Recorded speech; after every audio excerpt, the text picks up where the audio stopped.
Hello, and welcome to the second video of our series on intelligent automation, or IPA for short, brought to you by Combined Intelligence and Digital Workforce. Together, we're taking you through the world of intelligent process automation, from introduction to how it can transform and innovate, through guidance how to overcome challenges and achieve success at scale, ultimately to the world of artificial intelligence and the future of work. Each short video is designed to give you an insight and inspiration on how you can accelerate your intelligent automation journey, whether you're just setting out or already achieved some success. In addition to the leaders in the field from Combined Intelligence and Digital Workforce, for some of the videos, we will also have some special guests who will add expertise into our conversations. We certainly hope you enjoy this video and get a chance to watch the rest of them. Further details on topics that we're covering are in each video, and how to access them can be found in the links posted in the video. There's also an invite for a free interactive webinar we're hosting on June 17th, 2021. That will be your chance to ask us questions.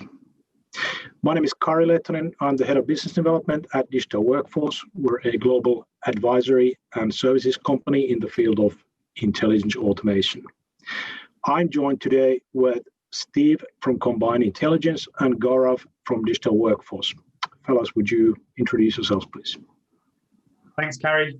Hi, I'm Steve Sheppard from Combined Intelligence. We're a specialist consultancy business that focused on helping organizations achieve the full potential of intelligent technologies, from vision through to realization. I'll now hand over to Gaurav. Thanks, Steve. So hi, I'm Gaurav, and I'm CTO of Digital Workforce, and I've been with the company for slightly around 3 years now. I'm based out of Helsinki. Thank you. Thank you, gentlemen. So on to the topic of this video. So intelligent process automation combines process automation with artificial intelligence. So process automation can be achieved through a range of technologies, with the most popular ones being robotic process automation and low-code, no-code automations.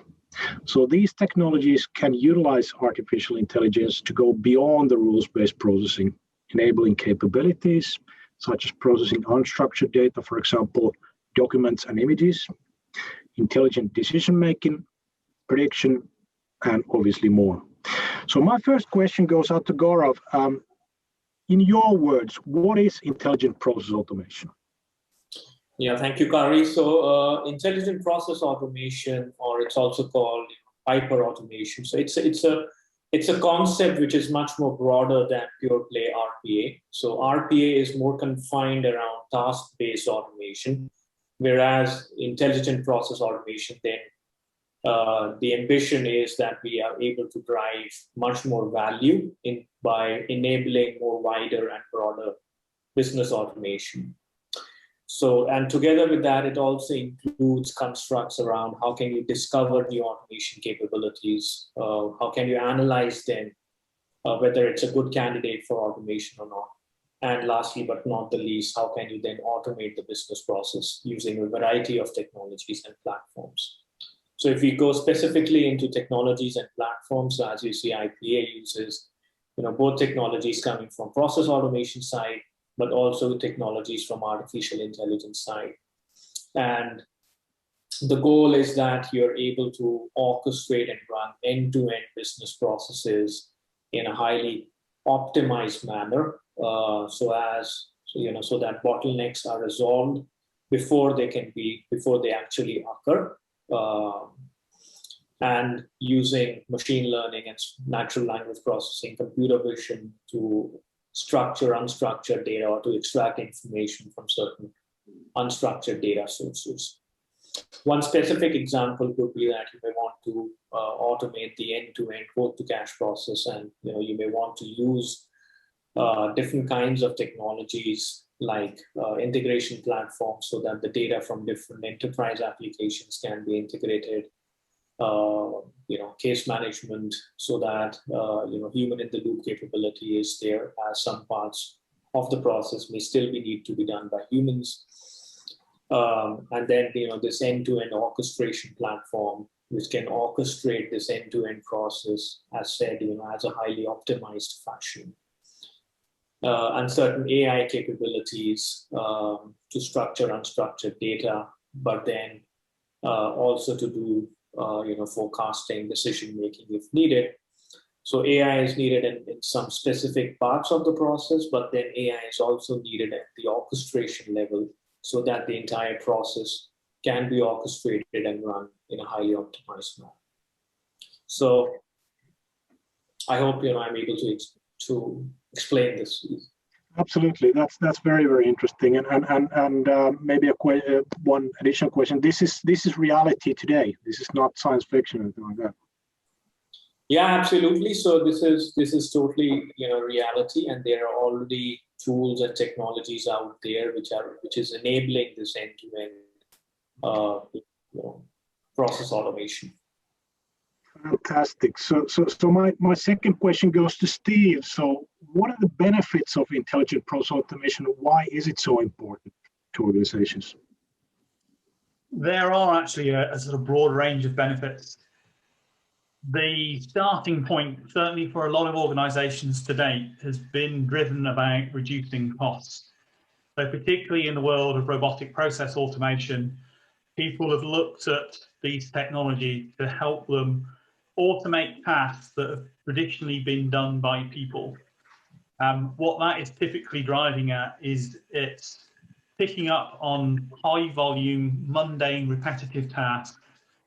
And by using technology to do those tasks, we can remove the mundane operations from people, but we can ultimately save people time.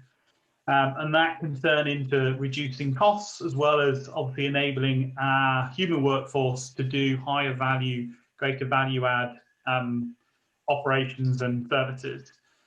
So, the technology, intelligent process automation across, if it's applied well, it can reduce speed or increase speed in terms of how quickly it can process and execute a process. It can do things in parallel. It can increase throughput, so it can do multiple processes and tasks in parallel. Very easy to scale up these technologies by allowing multiple automations to run in parallel.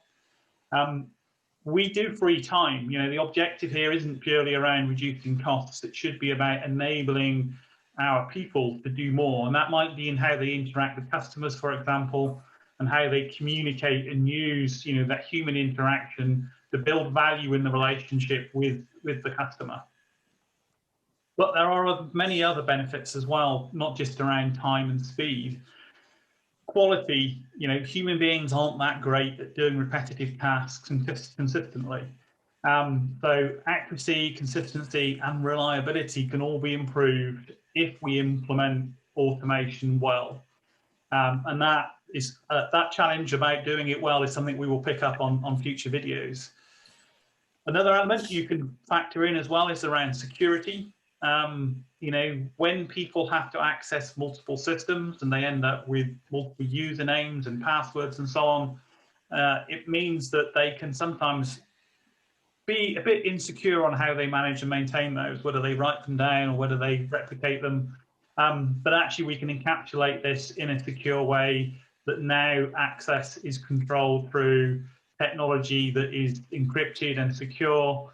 We can improve resilience. One thing that an automation world provides is when we have a big impact, for example, through the impact, the pandemic, which caused us sort of all to have to work from home, we can actually scale up the technology to be able to do things and be a lot more responsive than we can with a human workforce. So it gives us that capability. It gives the capability around enhancing compliance and enforcing process and consistency. But the bigger picture here is around how we can use this technology as part of our transformation program. So, how we engage and interact with customers and the experience they get, and how technology can help that be more responsive and be more interactive. how we change the employee experience by removing the things that actually they don't like doing and enabling them to do greater value tasks, but also about how we can embed some of these technologies in the products and services that organizations offer. So, you know, it's a very diverse set of benefits that we can achieve here. And I think we need to look at them as a set rather than just focusing on one, i.e. the sort of cost reduction, which is where I think some organizations get it wrong. Yeah, very, very interesting point, Steve. Thank you very much. Gaurav, do you want to add anything on this? Oh, I think Steve was, spot on. So companies usually start with reducing costs, but then as they grow into intelligent automation, they can realize a lot of other benefits around, transformation and quality improvements, as Steve mentioned. Yeah, I would have to agree with that as well. Yeah. Awesome. Well, thank you for watching this video. We hope you found it interesting. This is the second of our series of videos that we are releasing weekly during May and June 2021. We've included a few links which provide you the option to subscribe to receive notifications for future videos, as well as the link to previous videos. You can also register to our free interactive webinar, which forms the culmination of our discussions in the intelligent process automation. You're welcome to send us specific questions you'd like us to answer in the webinar. Thank you very much.